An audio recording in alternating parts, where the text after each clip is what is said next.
పాకిస్తాన్ రోజురోజుకు మన దేశానికి ప్రమాదకరంగా మారుతోంది. కారణం ఏంటి అంటే ఆపరేషన్ సింధూర్ అనంతర పరిణామాలలో పాకిస్తాన్ ఎకానమీ బాగుపడలేదు, పొలిటికల్గా బలహీనపడింది, మీ అంతర్గతంగా పరిస్థితులు దిగజారుతున్నాయి.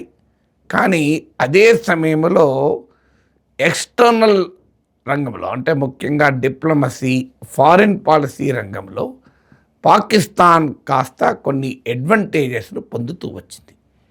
దేశంలో అంతర్గత పరిస్థితులు క్షీణిస్తున్న సమయంలో విదేశాంగ రంగంలో కాస్త అడ్వాంటేజెస్ పొందడం అనేది ఒక డెడ్లీ కాక్టైల్ ఇండియాకు.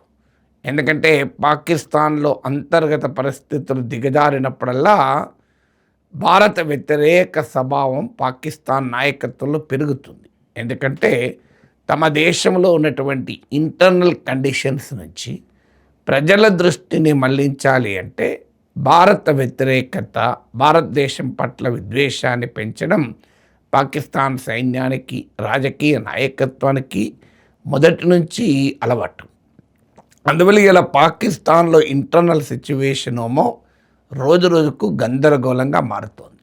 బెలూచిస్తాన్ ఏకంగా ఆగస్టు 11 ఇండిపెండెంట్ డేగా ప్రకటించింది. ఖైబర్ పఖ్తూన్వాలో టెహ్రీక్ తాలిబాన్ తిరగబడుతోంది. పాక్ ఆక్రమిత కశ్మీర్లో రావెల్కోట్, ముజఫరాబాద్ ఇక్కడంతా పెద్ద ఎత్తున ప్రజలు జమ్మూ కాశ్మీర్ అవామీ యాక్షన్ కమిటీ నాయకత్వంలో తిరగబడుతున్నారు. ఇలా పంజాబ్, సింధుల మధ్య నీటి వివాదాలు చెలరేగుతున్నాయి. సో పాకిస్తాన్ ఎకనామిక్ సిచ్యువేషన్ బాగాలేదు, పొలిటికల్ ఇన్స్టెబిలిటీ కొనసాగుతుంది. ఎందుకంటే షబాజ్ షరీఫ్ ప్రభుత్వానికి మ్యానుఫ్యాక్చర్డ్ మెజారిటీ మాత్రమే. ఎందుకంటే ఎన్నికలను రిగ్గింగ్ చేయడమే కాదు, ఇమ్రాన్ ఖాన్ నాయకత్వంలోని టెహ్రీక్ ఇన్సాఫ్ పాకిస్తాన్ పార్టీని అసలు ఎన్నికల్లోనే పోటీ చేయనివ్వలేదు. ఇమ్రాన్ ఖాన్ జైల్లో పెట్టాడు. Imran Khan still remains most popular leader. దీనికి తోడు పాకిస్తాన్ రోజు రోజుకు అమెరికాకు మరింత సన్నిహితం కావడం వల్ల యాంటీ యుఎస్ సెంటిమెంట్ కూడా పాకిస్తాన్లో గణనీయంగా పెరుగుతోంది. కానీ పాకిస్తాన్ నాయకులు, అటు ఆర్మీ నాయకులకు కానీ, ఇటు పొలిటికల్ సిస్టమ్ నాయకులకు కానీ దేశంలో ఉన్నటువంటి ఈ అంతర్గత సవాళ్లను, డొమెస్టిక్ ఛాలెంజెస్ను అడ్రస్ చేసే పని పెట్టుకోవడం లేదు. ఎకానమీ అయితే మరి భయంకరంగా గందరగోళంగా మారిపోయింది. కానీ తమ ఎక్స్టర్నల్ ఇమేజ్ పెంచుకోవటానికి ప్రయత్నాలు చేస్తున్నారు. అందులో భాగంగా అమెరికాతో ఈ ఆపరేషన్ సింధూర్ అనంతర కాలంలో పాకిస్తాన్ ఫ్రెండ్షిప్ గణనీయంగా పెరిగింది. ట్రంప్ హయ్యెస్ట్ ఇంపార్టెన్స్ పాకిస్తాన్కి ఇస్తున్నారు. మనం చాలాసార్లు చెప్పుకున్నాం, ఐ లవ్ యూ పాకిస్తాన్ అంటున్నాడు. మై ఫేవరైట్ ఫీల్డ్ మార్షల్ అంటూ అసీముని పొగుడుతున్నాడు.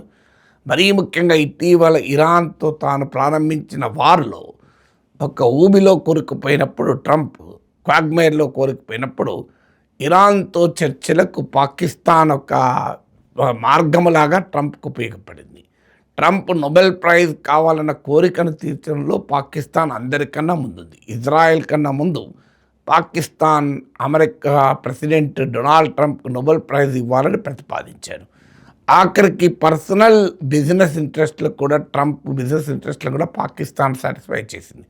ట్రంప్ కుటుంబానికి 60% షేర్ ఉన్న అమెరికన్ కంపెనీతో పాకిస్తాన్ క్రిప్టో డీల్ కుదుర్చుకుంది. దీనికి తోడు పాకిస్తాన్ నేచురల్ రిసోర్సెస్ను అమెరికాకు దారాదత్తం చేస్తూ మినరల్స్ డీల్ కుదుర్చుకున్నారు. రేర్ ఎర్త్ పైన డీల్ కుదుర్చుకున్నాడు. ఆయిల్ అండ్ గ్యాస్ ఎక్స్ప్లోరేషను, బెలూచిస్తాన్లో ఒక పోర్టును కూడా అమెరికాకు అప్పచెప్పడానికి మీకు పాకిస్తాన్ రెడీ అయింది. సో ఆ రకంగా అమెరికాకు సరెండర్ అయిన తీరు, ఆఖరికి ఆపరేషన్ సింధూర్ నేనే ఆపానని ట్రంప్ గొప్పలు చెప్పుకుంటే దానికి పాకిస్తాన్ సపట్లు కొట్టింది.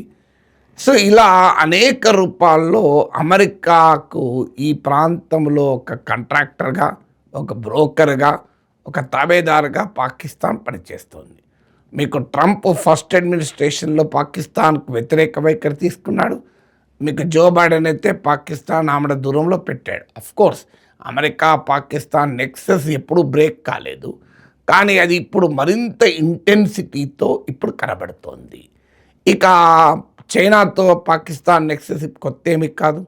ఇవాళ పాకిస్తాన్ ఇంపోర్ట్ చేసుకునే వెపన్స్‌లో 80% అబోవ్ చైనా వెపన్సే ఉన్నాయి.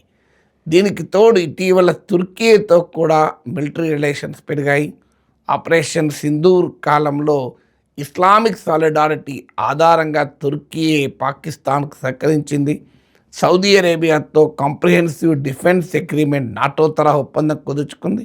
ఇప్పుడు ఏకంగా ఈ ఒప్పందంలో తుర్కీ కూడా చేరింది. రేపో మాపో ఈజిప్ట్ కూడా చేరవచ్చు అంటున్నారు. ఇలా నాటో తరహా ఒప్పందంగా దీన్ని పేర్కొంటున్నారు.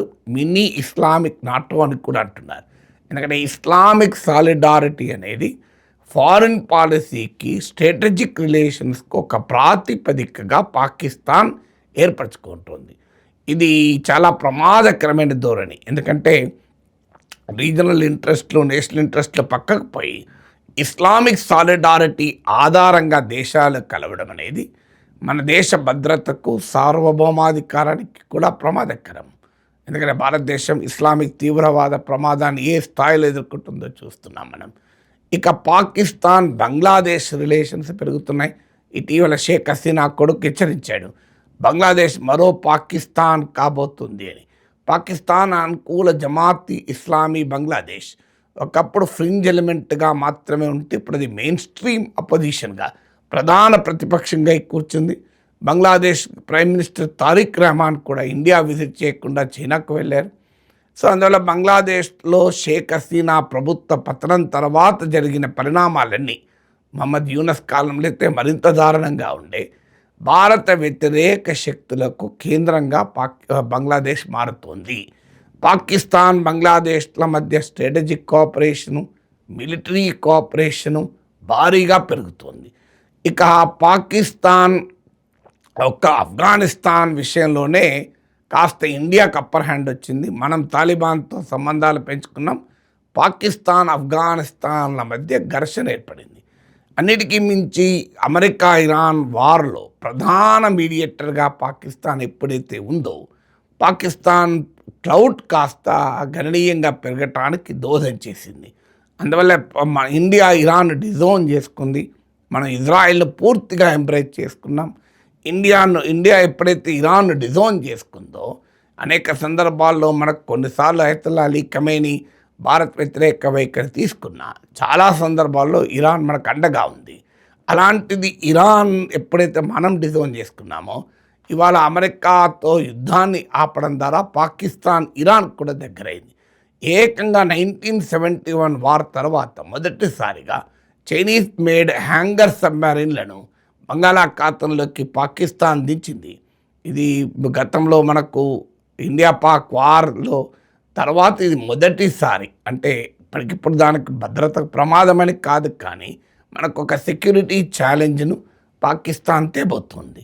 పాకిస్తాన్ ఏంటంటే డ్యూయల్ రిలేషన్, అటు అమెరికాతో ఇటు చైనాతో, అటు అమెరికాతో ఇటు రష్యాతో, అటు ఇరాన్తో ఇటు అమెరికాతో, ఇలా మ్యూచువల్ రిలేషన్స్ను మెయింటైన్ చేసుకోగలుగుతోంది. తాను అనుసరించేటువంటి స్ట్రాటజిక్ బ్రోకరిజం అనాలా ఏమనాలో తెలియదు. ఇండియా ఆ రకమైన అనైతిక స్టాండ్ తీసుకోలేదు, కానీ పాకిస్తాన్ ఆ రకంగా చేస్తుంది. మనమేమో అమెరికా, చైనాకు వ్యతిరేకంగా అమెరికాతో కలిసాం. అమెరికా మనకేమీ సహకరించడం లేదు. ఇజ్రాయెల్ కలిసాం, పాలస్తీనా వదులుకున్నాం, ఇరాన్ వదులుకున్నాం. కానీ దాని బెనిఫిట్ మనకేమీ గ్రౌండ్ మీద లభించడం లేదు. దాంతో వెస్ట్ ఏషియా వార్ గ్లోబల్ కన్వర్జేషన్లో భారత్కు ప్లేసే లేకుండా పోయింది.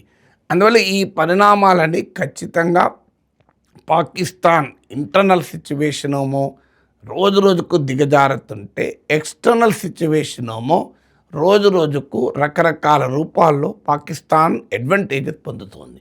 ఇది డెడ్లీ కాక్టైల్. ఎందుకంటే ఇంటర్నల్ పరిస్థితి నుంచి దృష్టి మళ్లించడానికి ఎక్స్టర్నల్గా పెరిగిన క్లౌడ్ను భారత్కు వ్యతిరేకంగా పాకిస్తాన్ ఉపయోగించుకునే ప్రమాదం పొంచి ఉంది.